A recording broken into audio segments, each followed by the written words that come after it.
In a little over 2 years, a quiet stretch of muddy Tennessee farmland was replaced by a sprawling industrial complex. This map outlines the Clinton Engineer Works. At its peak, the site housed 75,000 residents, becoming the fifth largest urban area in Tennessee. Yet, if you checked an official map during the Second World War, this place didn't exist. Look at the layout. Residential zones are deliberately isolated from the red-shaded industrial plants, engineered to keep people physically disconnected from the factory work. The federal government faced a massive logistical puzzle.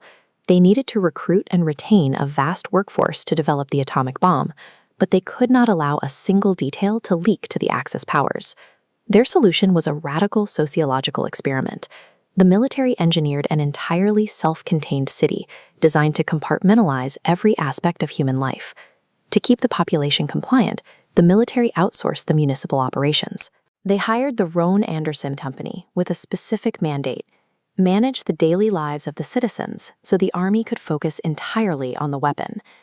This graphic tracks the bizarre logistics required to sustain the secret city.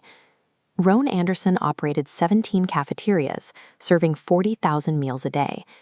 They ran a 3,000-head cattle farm.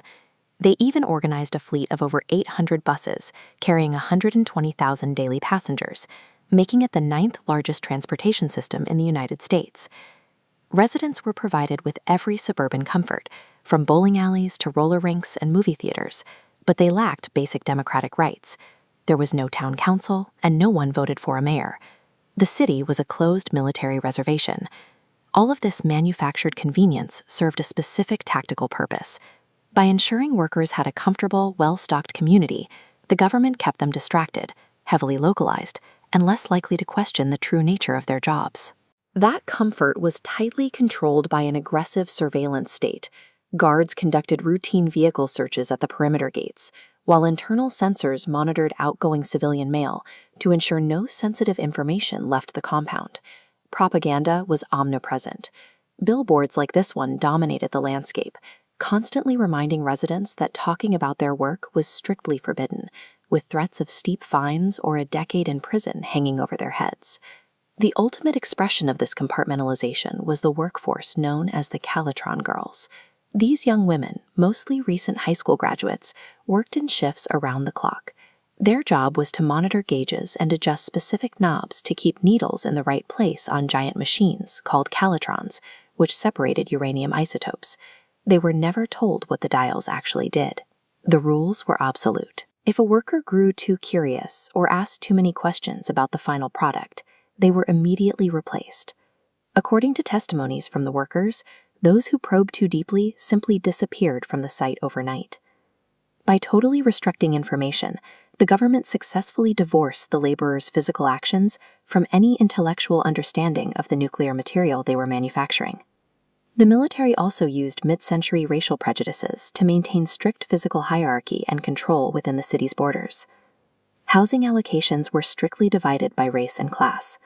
White scientists and higher-grade workers were provided with comfortable, permanent single-family homes, known as alphabet houses, scattered across the northern residential neighborhoods. The African-American laborers who laid the literal foundations for these facilities experienced a very different reality. They were relegated to unplumbed 16 by 16-foot plywood hutments. Up to 6 people crowded into these tiny structures, relying on a single oil stove and communal bathhouses for sanitation. The discrimination extended to gender segregation.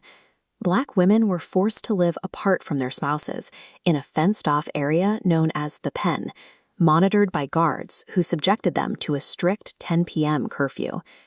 It created a jarring paradox. African-American laborers in Oak Ridge experienced a groundbreaking integrated workplace during the day, performing the same tasks and earning the same wages as white laborers. But at night, they were forced into a brutally oppressive, segregated living arrangement. The total information blackout ended abruptly on August 6, 1945, when the atomic bomb was dropped on Hiroshima. The veil of secrecy over Oak Ridge was finally lifted. For the tens of thousands of workers, the reveal brought a complex, conflicting emotional fallout. People who had spent years turning dials or pouring concrete suddenly realized their mundane daily tasks had directly produced the fissile material for a weapon that killed well over 100,000 people. As the war ended and the Cold War began, the city had to adapt. The gates were opened to the public in March 1949, and Oak Ridge began the slow transition from a closed military compound to a self-governing civilian municipality. That transition included leading the region in civil rights. In 1955, breaking with long-standing Southern tradition, the Atomic Energy Commission forced Oak Ridge to become the first public school system in the South to integrate. Oak Ridge stands as a highly concentrated microcosm of mid-century America. The city proved capable of engineering extraordinary technological leaps in record time, but to achieve them, the government relied entirely on extreme social control, absolute secrecy, and profound human division.